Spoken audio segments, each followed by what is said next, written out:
Hello বন্ধুরা, আপনি সবাই ভালো আছেন। আজকে আমি চলে এসেছি নতুন একটা রেসিপি নিয়ে। তো আপনারা দেখতে থাকুন যে আমি এটা কী বানাতে চলেছি আজকে। তো আমি এখানে একটা বাটি নিয়ে নিচ্ছি। এই বাটির মাপ করে 2 বাটি ময়দা নিয়ে নেবো। সব জিনিসটা মাপের প্রয়োজন আছে, সেই কারণে 1 বাটি। আমি কিন্তু মেপে নেই, কিন্তু আপনাদেরকে দেখানো হয় না, সেই কারণে আমি মেপে দেখাচ্ছি আজকে।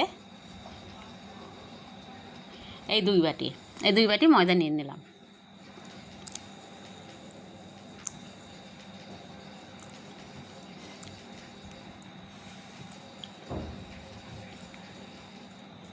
এবারে 2 বাটি ময়দা তো নিয়ে নিয়েছি। এবারে প্রত্যেকটা জিনিস কিন্তু আজকে মেপে দেওয়া হবে। 2 বাটি ময়দা নিয়ে এবারে আমি ওই বাটির হাফ বাটি চিনি নিয়েছি মেপে, আর 1 বাটি নারকেল কোড়া নিয়েছি। 2 বাটি ময়দা, 1 বাটি নারকেল কোড়া আর হাফ বাটি চিনি। তো এখানে পরিমাণ মতো লবণ দিয়ে দিচ্ছি এখানে।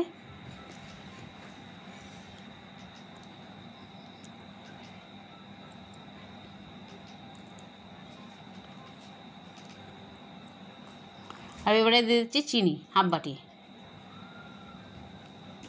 আপনারা চাইলে মিষ্টিটা কম করতে চাইলে কমে দিতে পারেন, সমস্যা নেই। আর এখানে দিচ্ছি 1 বাটি নারকেল কোড়া।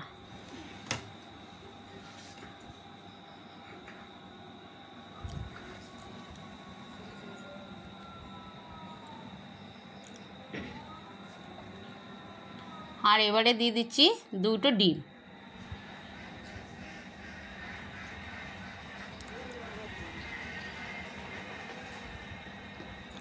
আর এবারে দিয়ে দেবো, আজকে আমি সাদা তেল ব্যবহার করব না ময়ন দেওয়ার জন্য। আজকে আমি দিয়ে দেবো ঘি 1 চামচ। আমার ঘি ফ্রিজেই ছিল, তা জমে একদম দেখুন কত শক্ত মোটা ডলা হয়ে গেছে।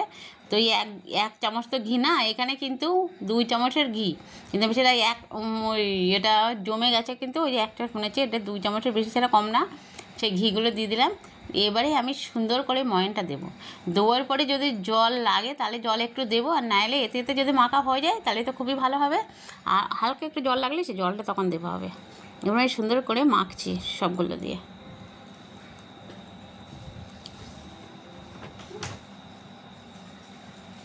এ দেখুন মেখে নিচ্ছি। এবারে অল্প একটু হালকা জল দিতে হবে, সেটা আমি দিয়ে ছড়িয়ে নিচ্ছি সামান্য একটু। আপনারা কিন্তু এটা নিজেদের ইচ্ছা মতন যতটা ময়দা নেবেন সেই হিসেবে সব জিনিস মাপ করে নেবার পরে কিন্তু একটা পরিমাণ মতন মাপ থাকলে কিন্তু সেই জিনিসটা খেতে অনেকটা সুন্দর, অনেকটা ভালো লাগে। আর এটা যদি একটু শক্ত হয় তাহলে কিন্তু একটু ভালো হয় বানাতে। তো দেখুন এটা আমি মেখে নিয়েছি বেশ সুন্দর করে। আর এটাকে আমি এবার 10 মিনিট ঢাকা দিয়ে রাখবো। 10 মিনিটের বেশি ঢাকা দেওয়া লাগবে না, যেখানে 2টো ডিম আছে এটা তো অনেকটা সুন্দর ফুলে উঠবে। এরা ধরুন একটা পিঠে বানাতে চলেছি, এটা নতুন রেসিপি। পিঠে বলেন, বিস্কুট বলেন, যাই হোক একটা কিছু হবে, কিন্তু খুব দারুণ একটা জিনিস। তো আপনারা দেখলেন, আপনাদের কাছে কেমন লাগলো তো আমাকে অবশ্যই কমেন্টে জানাবেন যে ভালো লেগেছে কি খারাপ লেগেছে, বা আমার এই রেসিপিটা কেমন লেগেছে আপনাদের অবশ্যই জানাবেন। আর যদি দেখার পরে আপনারা বানিয়ে থাকেন তাহলে বানিয়ে খেয়ে তারপরে আমাকে কমেন্ট করবেন যে কেমন হয়েছে খেতে। তো বন্ধুরা, এখানে এবার আমি এর ওপরে একটু ঘি লাগিয়ে নিচ্ছি। আপনারা চাইলে সাদা তেল দিয়ে করে নিতে পারেন, কোনো সমস্যা নেই, কিন্তু ঘি দিয়ে করলে কি একটু ভালো লাগবে খেতে, বেশ সুন্দর একটা গ্রান বেরোবে। ওই জন্য সেই কারণে আমি কিন্তু ঘিটা দিয়ে নিচ্ছি। এবারে আমি 2 হাতে ঘি লাগিয়ে নিচ্ছি, নিয়ে এটাকে একটু সুন্দর করে একটু চটকে নিচ্ছি মেখে। তাহলে কিন্তু এটা একটু সুন্দর, একটা ভালো একটা মোলা মুসলিম হয়ে আসলে একটু ভালো লাগবে এটা দেখতে। আর যেন ফোলার সময় একটু সুন্দর গাটা প্লেন ধরনের হয়ে থাকবে সেটার জন্য। আর আমি লেচিগুলো কিন্তু বানাচ্ছি সব কটা একই সাইজের একই মাপের বানিয়ে নেব। কেটে কেটে নিচ্ছি, হাতে একটু ঘি লাগিয়ে নিয়েছি, নিয়ে কেটে কেটে নিচ্ছি এভাবে। এখানে কিন্তু কোনো আটা ময়দা ব্যবহার করা যাবে না এগুলো ছাড়াই। তো আমি লেচিগুলোকে একটু হালকা সামান্য একটু ডিজাইন করব, আর এইগুলো সব এই মাপেই করে নেব। এটাকে চ্যাপ্টা করে দিয়ে বিস্কুটও বানিয়ে নেওয়া যায়, তো সেটা না করে আমি একটা অল্প একটু ডিজাইন করে নিচ্ছি। এটা সামান্য একটু এটা ওটা চেপে একটু ঘুরিয়ে এইভাবে ঘুরিয়ে নিলে কিন্তু একটা ডিজাইন চলে আসছে এর গায়ে। দেখুন ওই যে আমি আগেও করা করেছি, আপনাদের করা দেখিয়ে দিচ্ছি। এ দেখুন এর যে ডিজাইনটা সেটা চলে আসছে, কিন্তু আলোর সমস্যা হচ্ছে ওই জন্য আপনারা বুঝছেন না, কিন্তু অবশ্যই ডিজাইনটা কিন্তু অনেক সুন্দর চলে এসছে। কাছের থেকে যখন দেখানো হবে দেখবেন একদম সোজা আজকে এত সুন্দর একটা রেসিপি বানিয়েছি, অল্প সময়ের মধ্যে বানিয়ে নেওয়া যাবে। আপনারা যদি মনে করেন যে আজকে আমার সন্ধ্যেবেলার টিফিন এটাই খাবেন, তাহলে কিন্তু চা বানানোর আগে আপনি এটা বানিয়ে নিয়ে তারপর চাটা তৈরি করে নিলে কিন্তু খুব সহজে হয়ে যাবে, এক হাতে বসে খেতে পারবেন। তো এটাকে আপনারা পিঠেও বলতে পারেন, বা এই দেখুন একটা ডিজাইন কিন্তু গায়ে চলে এসছে, এই দেখুন কাঁচাতে দেখুন সুন্দর লাগছে দেখতে। আর এটাকে আপনারা যা বলবেন সেটাই। তো অনেক সহজের একটা উপায়ে এটা আজকে বানানো হয়ে যাবে। আর দেখুন বন্ধুরা আমার সবকটা বানানো হয়ে গেছে, আর প্রত্যেকটা ডিজাইন কিন্তু বন্ধুরা ফুটেছে, ওই দেখুন কাছেতে দেখানো হচ্ছে দেখুন। এবারে আমি রান্নাঘরে কড়াই বসিয়ে দিয়েছি, দিয়ে তাতে তেল দিয়ে দিয়েছি, দিয়ে তেলটা কিন্তু হালকা কুসুম গরমের পর হলেই তারপরে দিয়ে দিতে হবে। আর খুব বেশি গরম করে যদি তেলটা গরম করে নেওয়ার পরে যদি দিই তাহলে কিন্তু ভিতরে কাঁচা থেকে যাবে, ওপর থেকে পুড়ে যাবে, লাল হয়ে আসবে তাড়াতাড়ি। ওই জন্য তেলটা অল্প কুসুম গরমের পরেই গরম হলেই তাতে দিয়ে দিতে হবে, দিয়ে ভাজি করে নিতে হবে।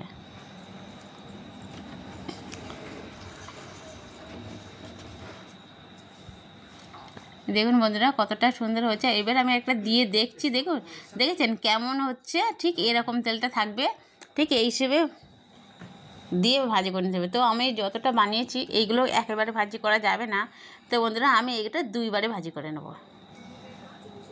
একবারে কিছুটা দিয়ে দিচ্ছি আর একবারে দিয়ে দেবো।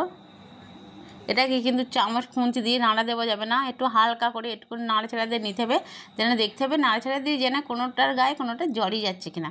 তো যাবে না, তারপরেও একটু সরিয়ে দিলে জায়গাটা একটু ক্লিয়ার হয়ে যায়, আরও কিছুটা দেওয়া যায়, সেই কারণেই ওগুলো একটু সরিয়ে নেওয়া হচ্ছে।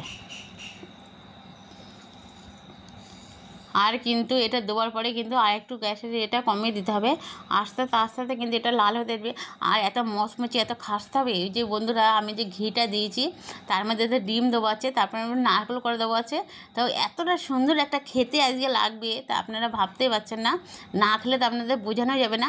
আর ঘিটা দেওয়ার জন্য কিন্তু দারুণ একটা মচমচে হবে এটা, এই ভাজাটা। তা অবশ্যই করে আপনার ঘি দিয়ে যদি বানিয়ে থাকেন তাহলে আমি যা বলছি একদম মিথ্যে না, প্রত্যেক কথাটাই সত্যি, একবার বানিয়ে দেখুন। আর এই দেখুন বন্ধুরা আমি উল্টে পাল্টে কিছুটা ভাজা করে নিয়েছি, বেশ লালচে লালচে করে সুন্দরভাবে ভাজা করে নিয়েছি, বেশ সময় লেগেছে। এখনও কিন্তু গ্যাসের জোরটা কমানো আছে, কিন্তু খুব বাড়ানো নেই, আপনারা তো ফুটছে দেখেই বুঝতে পারছেন।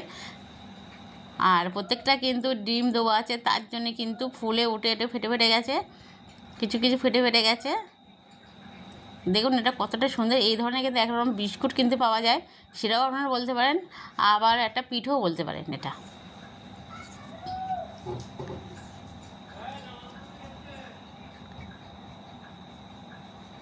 তো এবার আমি তুলে নিচ্ছি, একেবারে সবগুলো তোলা যাচ্ছে না, কিছুটা তুলে নিচ্ছি, বাকিটাও তুলে নেব।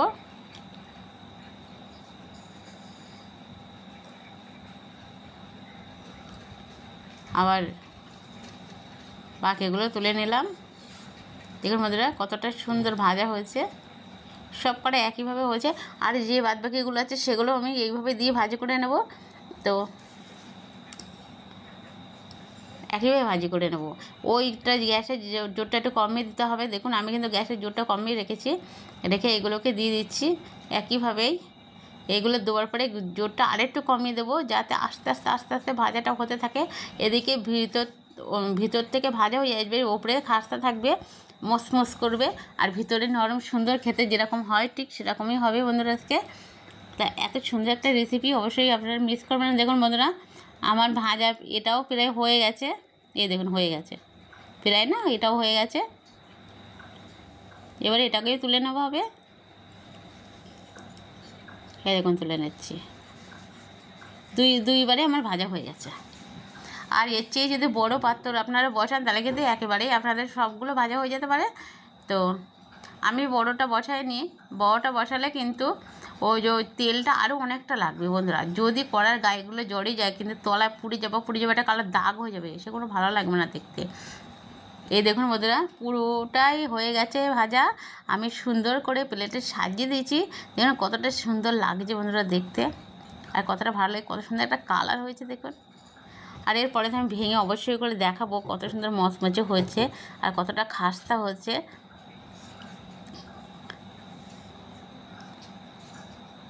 কত সুন্দর একটা দেখতে লাগছে।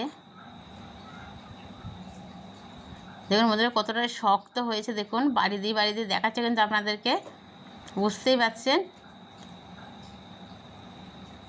তো আবার একটা ভেঙে আপনাদেরকে দেখিয়ে দিচ্ছি।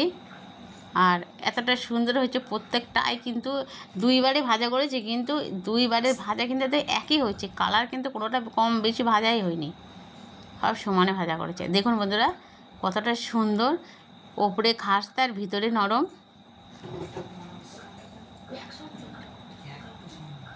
কত মজার একটা খাবার দেখুন আজকে। তো আপনাদের যদি অবশ্যই ভালো লেগে থাকে তবে লাইক কমেন্ট শেয়ার অবশ্যই করবে। আর কোনো বন্ধু চ্যানেল নতুন